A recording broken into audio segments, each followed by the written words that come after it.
Good morning, everyone. I hope you are having a great start to your Tuesday. I know what day it is this time. I told you guys last week that I would pop on if I came up with some other tips and suggestions from things that I saw some of my friends posting questions about, or just things that have been working in our home during this new normal. So I wanted to start out by sharing something that God's been revealing to me the last 2 days. During my workouts, during the weekly conference call that I have with my team, during the weekly training that our company puts out. It's been the same message over and over and over again. And I just thought it was worth repeating since it's been repeated to me multiple times. I felt like, okay, God, I hear you. And I wanted to share that with you. And so the theme of it is talking about finding balance, right? And right now, so many of us are in a completely new, uncharted territory as far as what life looks like. And the other part is we don't know how long we're going to be in this uncharted territory, right? So I wanted to share something that specifically I got to put in application this morning. Mark and I did a yoga workout. Today is 21 of our vegan ultimate reset. So we are done officially tonight at dinner time, and we've been doing yoga throughout it because you're meant to just let your body do everything on the inside, not work so hard on the outside too. So it was a yoga workout, and it was focused specifically on balance. And there's this one move called tree pose where you have to like tuck your leg in and stand on one leg, and then you're supposed to put your arms up, and if you can't, close your eyes. And I was talking about balance, and we talked about this in our team call last night as well. And when you are trying to maintain your balance, if you listen to any fitness expert, any workout videos, you'll hear this a lot in church too, the way that you find your balance to keep yourself from tipping over constantly is to find a constant, something in your vision, line of sight that's not moving. And so I want to encourage you guys right now in this very weird season that we're in to find a constant, to find the thing that's not moving, that's going to remain steady and stable, to allow you to realize I can do that. I can feel that way. I can have peace in this unknown. And so the devotion that I started is on motherhood. I felt like I'm spending a lot more time with my children. I needed to just have some encouragement in that area. And what was the devotion on this morning? It was about finding that constant, finding that peace, and realizing it's not within us. It's on the outside of us. It's something we have to set our eyes on. And the verse that came with the devotion I thought was so perfect, and I wanted to share. It is from 2 Corinthians, it's chapter 12, verses 9 and 10, and I love the Passion Translation. It's the TPT version, and so it says, "But he answered me, my grace is always more than enough for you, and my power finds its full expression through your weakness. So I will celebrate my weaknesses, for when I am weak, I sense more deeply the mighty power of Christ living in me." When we're feeling off balance, we sense our need for his steadiness, right? It goes on to say, "So I am not defeated by my weakness, but delighted. For when I feel my weakness and endure mistreatment, when I'm surrounded with troubles on every side and face persecution because of my love for Christ, I am made yet stronger, for my weakness becomes a portal to God's power." So as we're going out into these next couple of weeks, I want you to remember that, guys. When you're feeling out of whack and off balance, find that steady, find that constant. Lean into Jesus, lean into your community that you have around you.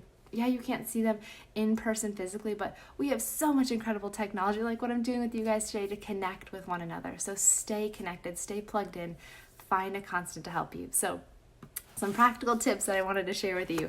I have 3 different sections because I fill 3 different roles in our home.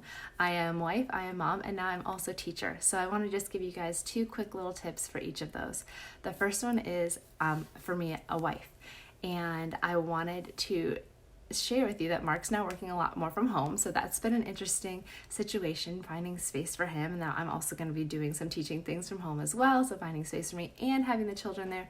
So I encourage you guys, if you and your spouse are now both at home, take the time, and I suggest it be in the morning before the kids wake up, because we all know by the end of the day, your patience is about this much.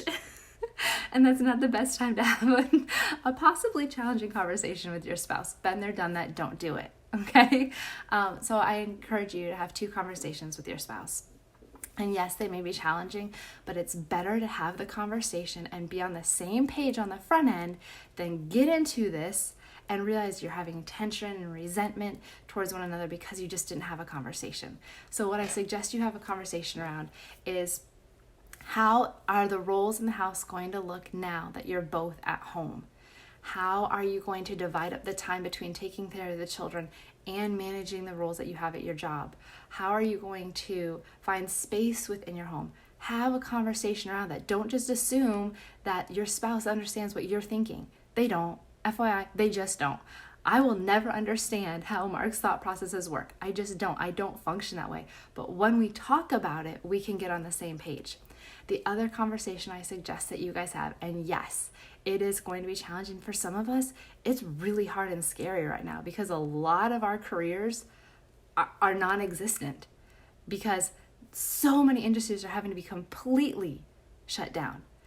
But I encourage you to have this conversation again on the front end, so when it gets hard, because it's going to get hard, you're already having a plan in action to handle the hard situation.